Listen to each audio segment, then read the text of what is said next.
Randy Powell, she's still here. She's still here. Randy Powell.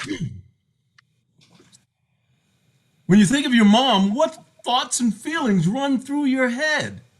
Is it joy, happiness, sadness, despair? Perhaps I just tapped into a little something that perhaps you haven't even dealt with yet.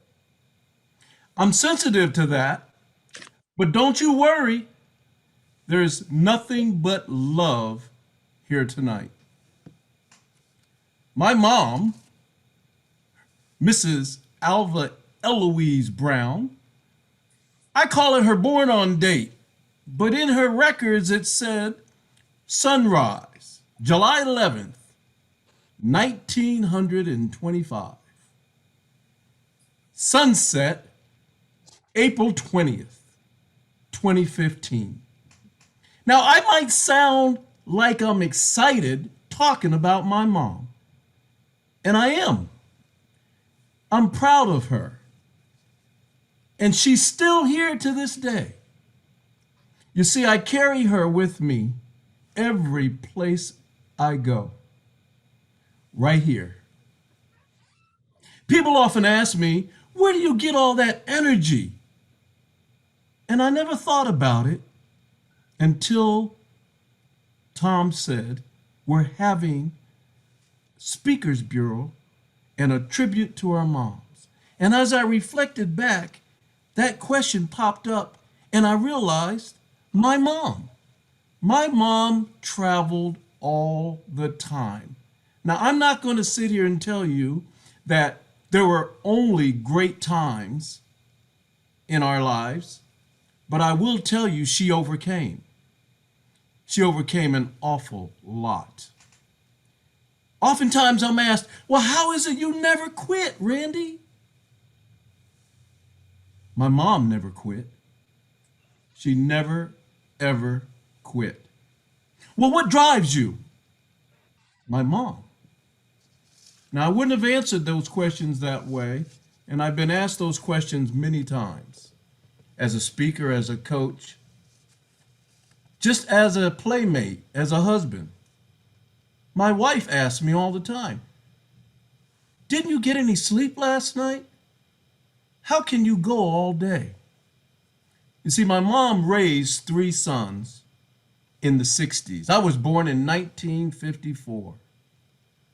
My oldest brother passed away when I was 21. I was 14 years old. And the reason my mom, Mrs. Brown, as the neighborhood kids would call her, the reason her last name obviously is Brown because she divorced my father and she never talked about him. She never badmouthed him, but she never talked about him. But I have pictures of him and I know his last name, it was Powell, and his first name was Leroy. And I remember asking an aunt of mine, well, what about my dad? And she lit up and she said he was a great man. So whatever reason there was for their divorce, their breakup, my mom never had a bad word to say about him or anyone. In fact, if she was suspicious of you, she would just say, there's something not, I just can't put my finger on it, but there's something not right with that person. But she never had a bad word. She taught us many of life's toughest lessons. You see, when I was 14 and my 21-year-old brother passed away, he was everything. He was like my big brother, but he was also like my dad. He was my best friend. And I took care of my younger brother and I became the protector of him at a very young age. At a time when most women found it difficult just to make it with husbands in the 50s and 60s, let alone to be an African American woman growing up in the 60s with three boys and having to provide for them. She held two jobs all the time. I never knew my mom not to have two jobs. She purchased her own home and she ensured that we were educated. My grandmother was a staunch educator.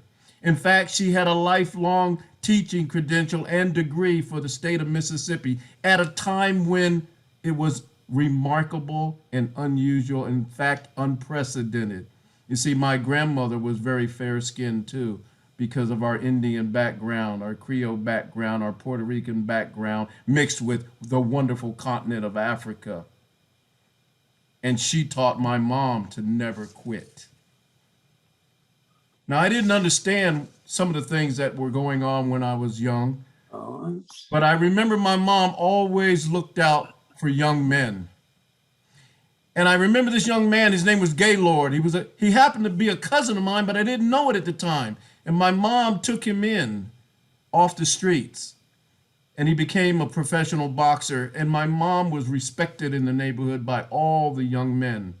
And nobody would ever mess with Miss Brown.